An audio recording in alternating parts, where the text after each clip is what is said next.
गुजरात में जहरीली शराब का कहर। भावनपुर में शराब पीने से 7 लोगों की मौत, 15 लोग अस्पताल में भर्ती। मामले में पुलिस ने 12 आरोपियों को किया गिरफ्तार। प्रयागराज के बाद महाराष्ट्र के पुणे में होगा छात्रों की गूंज कार्यक्रम। पुलिस ने कार्यक्रम को दी अनुमति। भारी संख्या में छात्रों के आने की संभावना। राष्ट्रगीत वंदे मातरम को लेकर बड़ा विवाद। कांग्रेस ने संपूर्ण गायन से किया इनकार। शुरुआती 2 छंद गाने को लेकर 1937 के प्रस्ताव का दिया हवाला। भारत ने यूएनएससी में की समान अधिकार और पारदर्शिता की मांग। 1945 की व्यवस्था को बदलने पर दिया जोर। आतंकवाद को समर्थन करने का किया विरोध।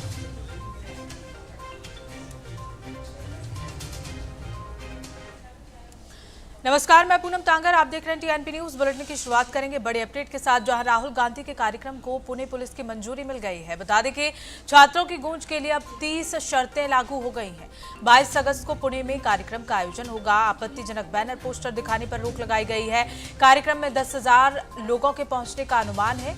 बता दें कि पुणे पुलिस ने कांग्रेस नेता राहुल गांधी के 22 अगस्त को होने वाले छात्रों की गूंज कार्यक्रम को अनुमति दे दी है। कार्यक्रम के लिए पुलिस ने आयोजकों के सामने 30 शर्तें रखी हैं। इनमें आपत्तिजनक चित्रों या बैनरों के प्रदर्शन पर रोक और धार्मिक भावनाओं को ठेस न पहुंचाने की हिदायत शामिल है। पुलिस के अनुसार कार्यक्रम आरटीओ चौक के पास एसएसपीएमएस कॉलेज मैदान में शाम 4:30 बजे से रात 9:30 बजे तक होगा। कार्यक्रम में करीब 8,000 से 10,000 लोगों के पहुंचने की उम्मीद है। पुलिस ने आयोजकों को सभी शर्तों का सख्ती से पालन सुनिश्चित करने के निर्देश भी दिए हैं। तो बड़ा अपडेट बता दें कि छात्रों की गूंज कार्यक्रम पुणे में आयोजित किया जाएगा। इसे लेकर पहले अनुमति नहीं दी जा रही थी, लेकिन अब पुणे पुलिस ने इसकी अनुमति दे दी है। कहा यह जा रहा है कि 10,000 से ज्यादा लोग इसमें शामिल होने के लिए पहुंचेंगे और इसी के साथ ही कई ऐसी शर्तें हैं जो पुलिस प्रशासन की ओर से रखी गई हैं, जिनको ध्यान में रखते हुए इस कार्यक्रम का आयोजन किया जाएगा। तो छात्रों की गूंज में 30 ऐसी शर्तें हैं जिनको मानना होगा। ये बड़ा अपडेट राहुल गांधी की छात्रों की गूंज कार्यक्रम से जुड़ा हुआ। बता दें कि अब ये आयोजन पुणे में होगा। पुणे में छात्रों की गूंज कार्यक्रम का आयोजन होगा और उसके लिए पुणे पुलिस ने अनुमति दे दी है। बता दें कि 30 जो शर्तें हैं वो हालांकि यहाँ रखी गई हैं, लेकिन ये भी कहा जा रहा है कि इस आयोजन में 10,000 से ज्यादा लोगों के जुड़ने की आशंका भी है।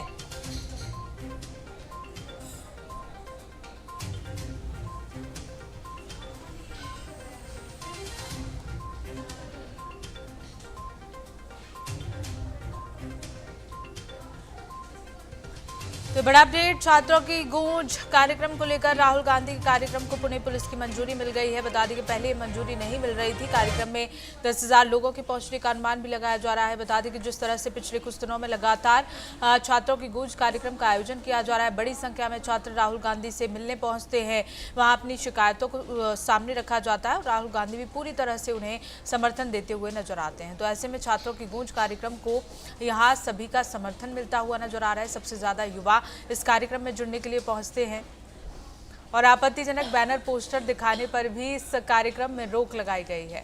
बता दें कि दक्षिणी लगातार जो कार्यक्रम में 10,000 लोगों के पहुंचने का अनुमान है, उसे लेकर पुलिस प्रशासन की ओर से यहाँ व्यवस्था जो है पूरी तरह से देखने को मिल रही है और पुणे में पुलिस प्रशासन की अनुमति भी मिल गई है इस कार्यक्रम के आयोजन को लेकर।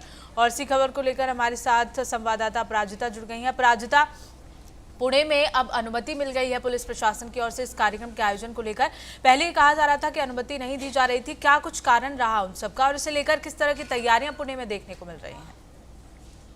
देखिए पूनम, आपको बता दें कि पहले भी राहुल गांधी जो है छात्रों से संवाद कर चुके हैं। उनका अभियान है छात्रों की गूंज और लगातार नीट पेपर लीक का जब से मुद्दा बुनाया है, तब से विपक्ष में स्पेशली राहुल गांधी की मैं बात करूंगी, नेता प्रतिपक्ष हैं, वो छात्रों की आवाज बनकर निकल रहे हैं। कोटा की धरती से उन्होंने छात्रों से संवाद शुरू किया, उसके बाद वो देहरादून गए। उसके बाद आपने देखा कि किस तरीके से वो जगह जगह जा रहे हैं और अपनी बातों को रख रहे हैं, छात्रों से मिल रहे हैं, प्रयागराज भी वो गए। और ऐसे में अब उनका जो नेक्स्ट प्रोग्राम है वो है पुणे में। और ऐसे में पहले भी जो जहां जहां वो गए हैं वहां पर यही बातें निकल करके आई थी कि प्रशासन की तरफ से अनुमति नहीं दी जा रही है। ऐसे में विपक्ष लगातार हमलावर होते हुए नजर आया था और ये कहते हुए नजर आया था कि लोकतांत्रिक देश में हम अपनी बातें रखना चाहते हैं, स्पेशली हम विपक्ष, हमारा काम है सरकार को आईना दिखाना, बावजूद इसके सरकार जो है वो पूरी तरीके से तानाशाही हो गई है और हमें परमिशन नहीं दे रही है क्योंकि सरकार डर गई है। और पुणे की जहां तक बात है, अभी भी नीट पेपर लीक का मुद्दा बहुत ज्यादा बनाया था। कल ही सुप्रीम कोर्ट से हमने देखा था कि सुप्रीम कोर्ट में इस मैटर को लेकर के सुनवाई थी और फिर बावजूद इसके राहुल गांधी थम नहीं रहे, वो लगातार छात्रों से संवाद कर रहे हैं। तो अगर मैं प्रशासन की बात करूं तो सरकार की तरफ से बार बार यही तर्क दिया जा रहा है कि राहुल गांधी छात्रों से संवाद के जरिए जो है अराजकता फैलाने की कोशिश कर रहे हैं, देश का माहौल खराब कर रहे हैं और वो देश के युवाओं को भटकाने का काम कर रहे हैं। यही कारण है कि किसी भी तरीके की कोई दिक्कत ना हो, देश का माहौल खराब ना हो, इसलिए सरकार जो है बार बार हर इस जगह की परिस्थितियों को देखते हुए रोकने की कोशिश करती है। लेकिन विपक्ष बार बार यही कहता है कि हम शांतिपूर्ण तरीके से सिर्फ और सिर्फ अपनी बातें रखना चाहते हैं और यही कारण है कि हर एक बिल्कुल राज्य में अपराजिता, परमिशन यहाँ दे दी गई है, लेकिन जो 30 शर्तें रखी गई हैं उनके बारे में, क्योंकि एक तो ये कहा जा रहा है कि 10,000 से ज्यादा लोग यहाँ जुटने का अनुमान लगाया जा रहा है, 30 शर्तें भी रख दी गई हैं। क्या कुछ शर्तें हैं जिनके दायरे में रहकर ये आयोजन किया जाएगा? जी बिल्कुल, देखिए शर्तों की जहां तक बात है, मैंने आपको बताया कि प्रशासन की तरफ से बार बार यही कहा जाता है कि अराजकता फैलता है, माहौल खराब होता है, छात्र जो है विवादित बयान देते हैं, देश में पढ़ाई की जगह जो है। तो ये सबसे बड़ी बात है कि यही कहा जा रहा है केंद्र की तरफ से कि जिसको जो करना है वो कर सकता है, लेकिन कुछ शर्तों के साथ, जैसे कि 10,000 से ज्यादा छात्र जो होंगे वो नहीं होंगे, फिर उसके बाद माहौल जो है वो तनावपूर्ण नहीं होगा। तो कुछ शर्तों के साथ जो है परमिशन दी गई है ताकि माहौल भी नहीं खराब हो और कार्यक्रम भी शांतिपूर्ण तरीके से हो सके। क्योंकि कुछ दिन पहले ही हमने ये देखा है पूनम कि झारखंड से लेकर के दिल्ली की जंतर मंतर तक जो है प्रदर्शन इतना ज्यादा भयावह हो गया था कि कंट्रोल करना मुश्किल हो गया था और लगातार जो है उसके आड़ में देश विरोधी चीजें जो हो रही थी वो सरकार का पहला डर था। तो सरकार की तरफ से साफ कहा जा रहा है कि कोई भी गतिविधियां जो अगर वैसी नजर आएंगी, होगा 22 अगस्त को किस तरह से छात्रों की गूंज कार्यक्रम आयोजित किया जाता है पुणे में। बहुत बहुत शुक्रिया तमाम जानकारी साझा करने के लिए। तो वहीं दूसरा बड़ा अपडेट, जहां दक्षिणी क्षेत्रीय परिषद की 31वीं बैठक होनी, आज केंद्रीय गृह मंत्री अमित शाह बैठक की अध्यक्षता करेंगे और तमिलनाडु के सीएम विजय उपाध्यक्ष इसमें शामिल होंगे। दक्षिणी राज्यों के मुख्यमंत्री बैठक में होंगे शामिल। कई केंद्र शासित प्रदेशों के प्रतिनिधि भी मौजूद रहेंगे। संगठन से जुड़े कई अहम मुद्दों पर भी चर्चा की जाएगी। तो ये बड़ा अपडेट, जहां केंद्रीय गृह मंत्री अमित शाह चेन्नई पहुंचे हैं। चेन्नई के नजदीक कोवलम में आयोजित होने वाली दक्षिणी क्षेत्रीय परिषद की 31वीं बैठक की अध्यक्षता करते हुए नजर आएंगे। इस बैठक में तमिलनाडु के मुख्यमंत्री सी जोसेफ विजय उपाध्यक्ष की भूमिका निभाएंगे और इसके साथ ही इस सम्मेलन की मेजबानी तमिलनाडु सरकार कर रही है। बैठक में केरल, कर्नाटक, आंध्र प्रदेश और तेलंगाना के मुख्यमंत्री और मुख्य सचिवों के शामिल होने की संभावना है। और इसके अलावा पुडुचेरी, अंडमान और निकोबार द्वीप समूह के लक्षद्वीप के प्रतिनिधि भी हिस्सा लेंगे। वहीं सदस्य राज्यों और केंद्र शासित प्रदेशों के राज्यपाल, प्रशासक और दो मंत्री भी बैठक में मौजूद रहेंगे।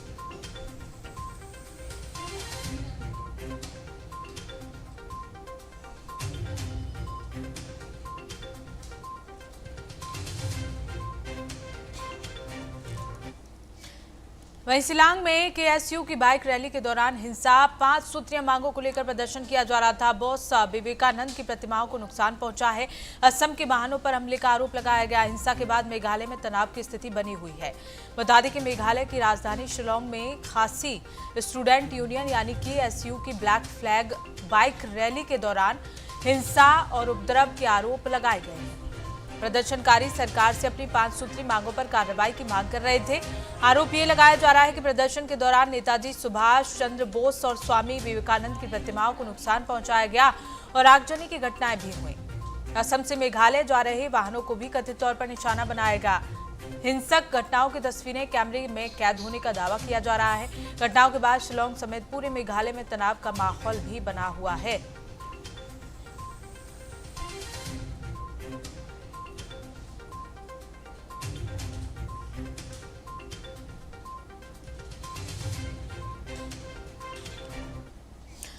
तो तो वहीं हिमाचल में भारी बारिश से जनजीवन बेहाल हो गया है। मौसम से जुड़ा ये बड़ा अपडेट, जहां भारी बारिश से अब तक 205 लोगों की जान चली गई है। बता दें कि भारी बारिश के बाद प्रदेश की 166 सड़कें बंद कर दी गई।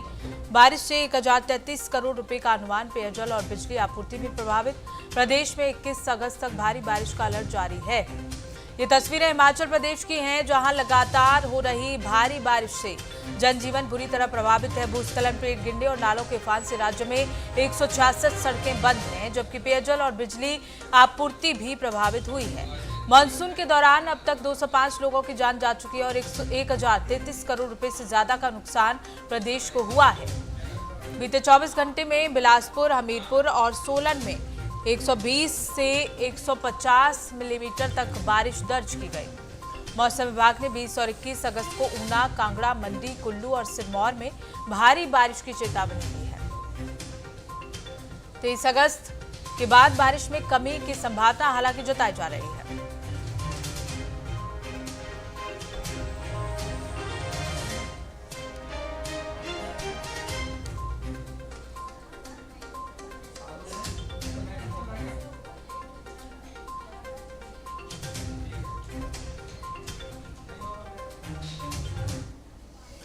और एक और बड़ा अपडेट मौसम से जुड़ा हुआ, जहां सुबह सुबह दिल्ली में बारिश से मौसम बदलता हुआ नजर आया।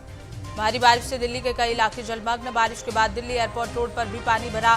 द्वारका अंडरपास में भी भारी बारिश का पानी भरा हुआ मिला है। भारी बारिश का ट्रैफिक पर भी असर देखने को मिला। बारिश के बाद लंबा ट्रैफिक जाम भी लग गया। जलभराव से लोगों की मुश्किलें बढ़ती हुई नजर आई। बता दें कि दिल्ली में तेज बारिश के बाद कई इलाके ऐसे हैं जहां जलभराव की स्थिति बन गई है। एयरपोर्ट रोड और द्वारका अंडरपास समेत कई प्रमुख मार्गों पर पानी भरने से यातायात प्रभावित हुआ। सड़कों पर पानी जमा होने की वजह से वाहन चालकों को आवाजाही में परेशानियों का सामना करना पड़ा और कई जगहों पर ट्रैफिक की रफ्तार धीमी हो गई। द्वारका अंडरपास में जलभराव के चलते लोगों को खास दिक्कतें हुई। एयरपोर्ट रोड पर भी पानी भरने से वाहनों की आवाजाही प्रभावित रही और भारी बारिश की वजह से राजधानी के कई हिस्सों में जाम की स्थिति भी देखने को मिली, जिससे कहीं न कहीं लोगों की मुश्किलें भी बढ़ती हुई नजर आई।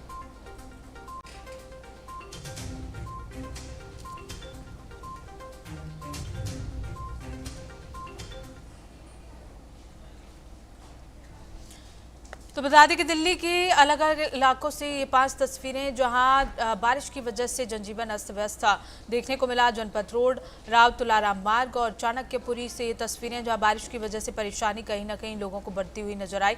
Rouse Avenue court, Kerala house में भी लगातार बारिश की वजह से जलभराव की स्थिति देखने को मिली। हालांकि बारिश की वजह से मौसम जरूर सुहावना हुआ है, लेकिन दिल्ली के कई इलाके ऐसे हैं जहाँ जलभराव की स्थिति बनी हुई है और ऐसे में जाम का भी सामना लोगों को करना पड़ रहा है।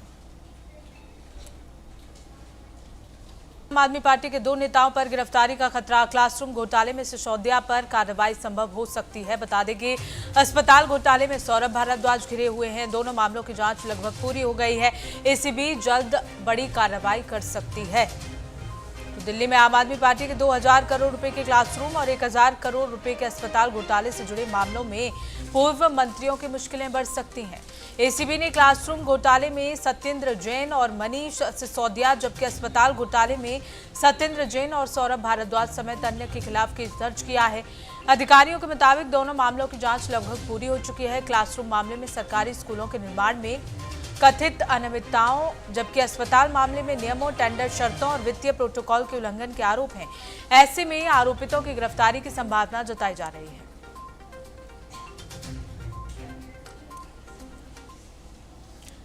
तो वहीं बड़ा अपडेट, जहां दिल्ली में सुरक्षा का बाहरी घेरा खत्म कर दिया गया है। पाकिस्तान हाई कमीशन के बाहर बैरिकेड्स हटा दिए गए। इस्लामाबाद के बाद अब दिल्ली में जवाबी कदम उठाया गया है।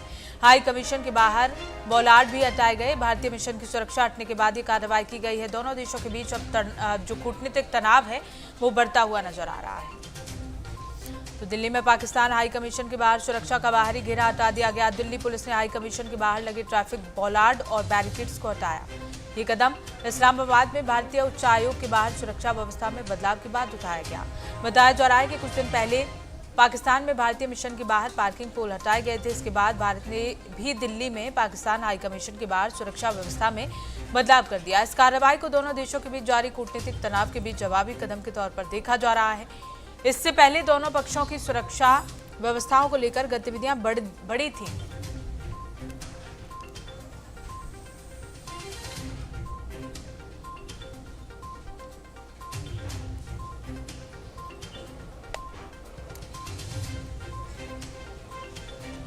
बता दें कि अब दोनों देशों के बीच जो कूटनीतिक तनाव है वो बढ़ता हुआ नजर आ रहा है। पाकिस्तान कमीशन के बाहर सुरक्षा हटाई गई। पाक कमीशन के बाहर से बुलडोजर से अवैध निर्माण गिरा दिया गया है और इसी के साथ ही पाकिस्तान में भारतीय हाई कमीशन से सुरक्षा हटाने पर भी जवाब दिया गया। तो ये तस्वीरें जहां मनमाने तरीके से भारतीय हाई कमीशन से सुरक्षा हटा दी गई है।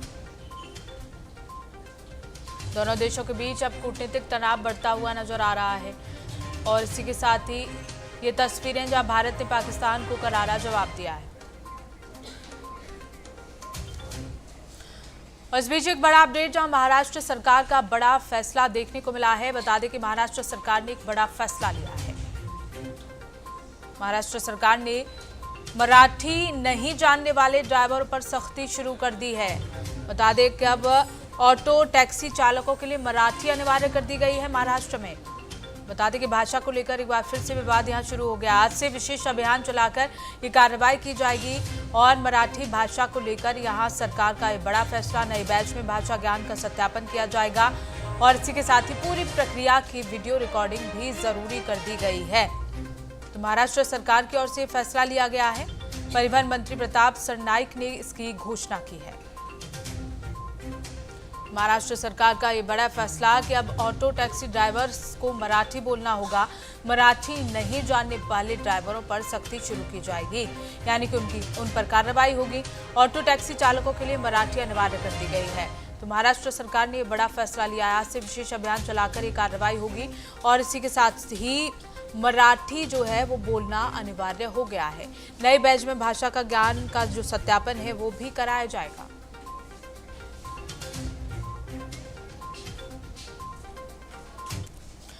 और एक और बड़ा अपडेट जहां महाराष्ट्र के जलगांव में बड़ा सड़क हादसा हो गया। इस हादसे की वजह से बता दें कि जलगांव में बस और ट्रक के बीच भीषण टक्कर हुई। महाराष्ट्र से जानकारी निकलकर सामने आ रही है और बस और ट्रक के बीच टक्कर में 4 लोगों की जान भी चली गई है। मौके पर राहत और बचाव कार्य जारी है और इसी के साथ ये तस्वीरें महाराष्ट्र के जलगांव से जहां भीषण सड़क हादसा हो गया। महाराष्ट्र के जलगांव में ये सड़क हादसे की तस्वीरें जिसमें 4 लोगों की जान चली गई। बता दें कि जलगांव में बस और ट्रक के बीच भीषण टक्कर हो गई जिसकी वजह से 4 लोगों की मौत हुई है। बस और ट्रक के बीच टक्कर हुई। तस्वीरें देखकर आप अंदाजा लगा सकते हैं कि किस तरह से हादसा भीषण था। मौके पर हालांकि राहत और बचाव कार्य जारी है। पुलिस प्रशासन पहुंच गया है। जांच की जा रही है आखिर ये हादसा किस वजह से हुआ, क्या वजह रही। और फिलहाल के लिए बुलेटिन में बस इतना ही। देखते रहिए TNP न्यूज।